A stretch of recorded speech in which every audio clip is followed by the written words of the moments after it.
Hello, how are you? I'm stopping by to read you a story by Sarah Hall from Sudden Traveller. The story is called Live That You May Live. Live That You May Live by Sarah Hall. My daughter wakes in the night. Mummy, she calls, there's a bird. There's a bird in my bed. I go into her room, switch on the bluish night light. She's standing up, holding the sheet above her head. Mummy, she says, the bird was flapping on my pillow. It was just a dream, I tell her. Lie down, go back to sleep. But Mummy, she says, its wing was on my face. Oh, that was just the blanket. No, Mummy, no. There's a bird. It was winding round my neck. It was trying to fly me. Together we search behind the pillow. We look through her hair, tarnish-coloured, wild from its double crown, and under her small bare feet. We unbutton her pyjamas down the soft wall of her chest. Just a dream, I tell her. Lie down. Go back to sleep. She sits and thinks for a moment. There's a dream and a bird in my bed, she says. She holds a finger to her lips. Shh, Mummy, don't wake them. She settles on her side, feet splayed like a mermaid's tail, archer arms, her bow finger touching the wood's dark veneer. Childish. Mythic. I kneel and stroke her back, tell her she is safe, tell her I am here. Her eyes are bright and open, my chaste and searching girl. She is already quarry, already hunting reason, lost between imagined worlds. So the artists make us, so the storytellers promise. But I made her, in a womb once cut apart, stoned and sewed. Cells and strings and hope, I made her bed, 8 bolts, 12 screws, 5 panels of false mahogany. Foolproof for skillless artisans, unbreakable when she jumps. Nails, dovetails, glue. Mummy, she says, tell me a story about birds and dreams and me. Hush, I say. Close your eyes, sleep.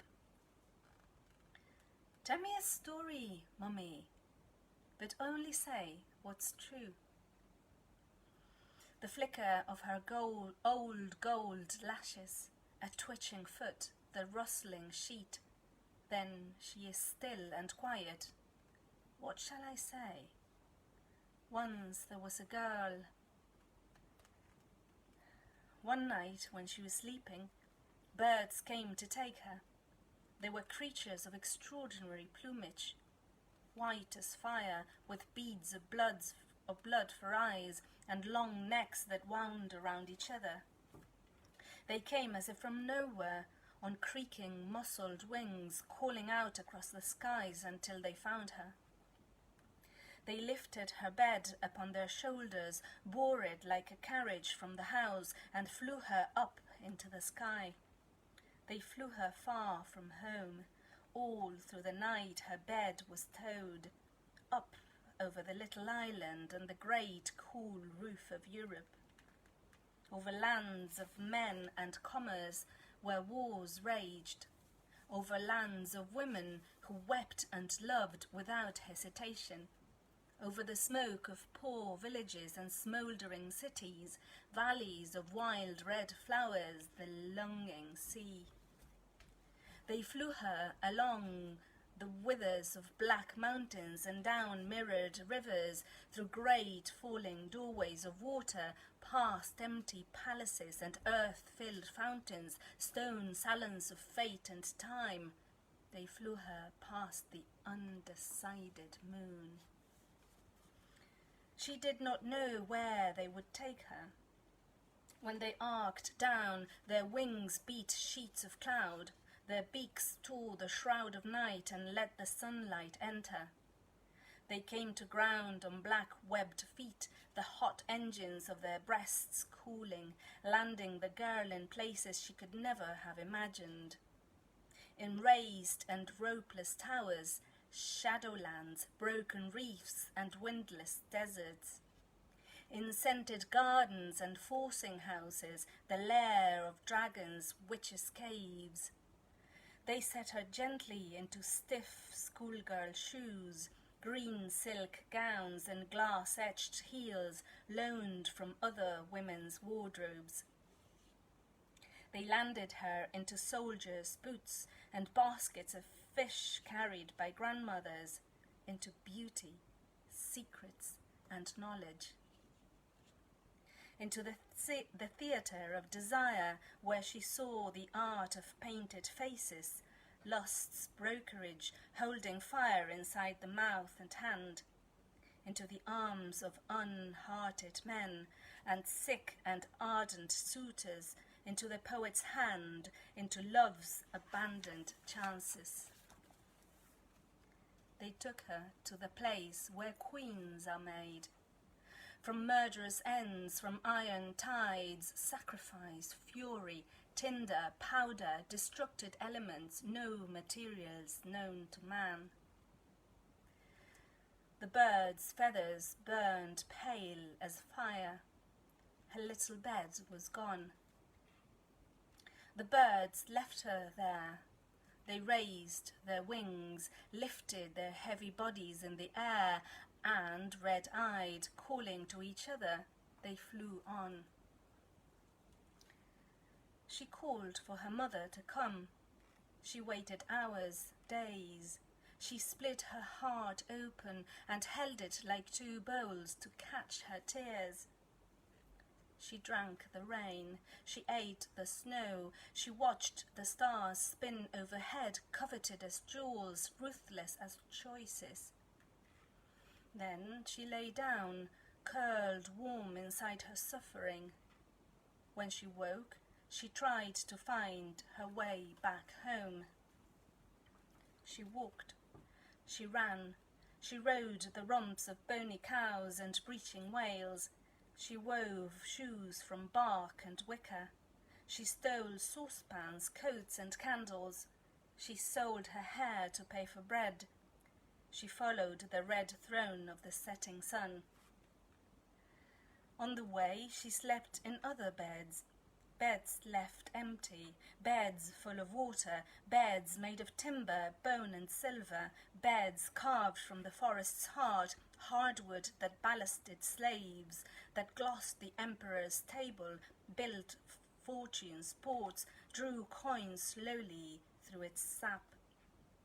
Beds heavy as ice mantles, ordered for courtesans to serve the wealth of love's needs, cut by desire's machines. Beds watched over by longing crowds and the creatures of the sea. Beds in which she learned to read, in which she conducted passion, rode lovers like falling trees, tasted rivers of seed, broke open others' hearts, was broken, bound, was owned as she was free. Beds where she was all herselves and none. When she was alone again, she slept naked under roofless stars and in ocean rooms, in salted heavens, libraries, frozen doorways, in grass forms on the moors.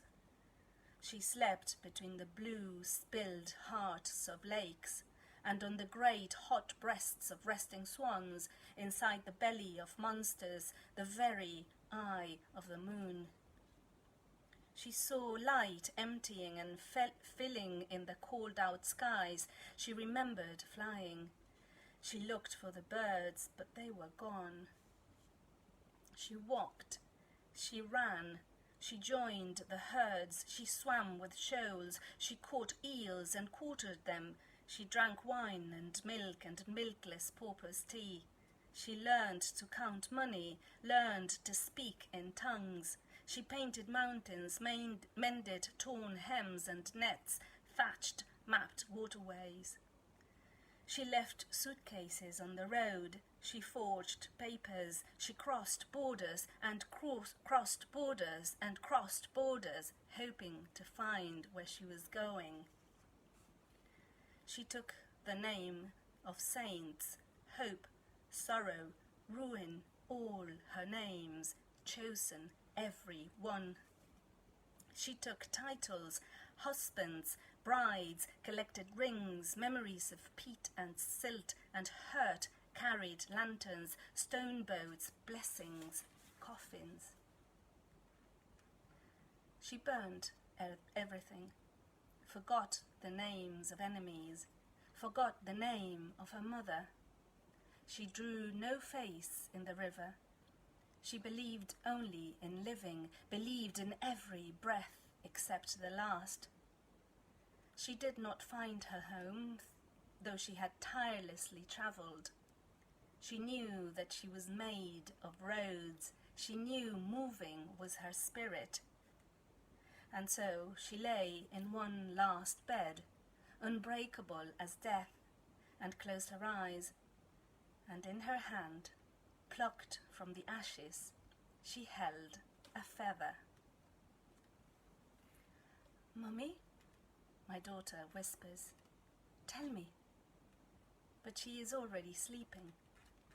I draw the blanket up, turn out the light and close the door.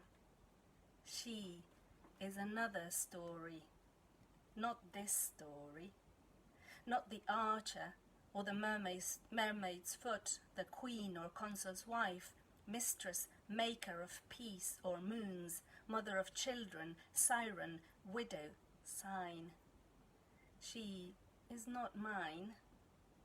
She is of what I cannot know, unmade, ready.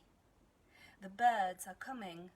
They will wind her forward every night.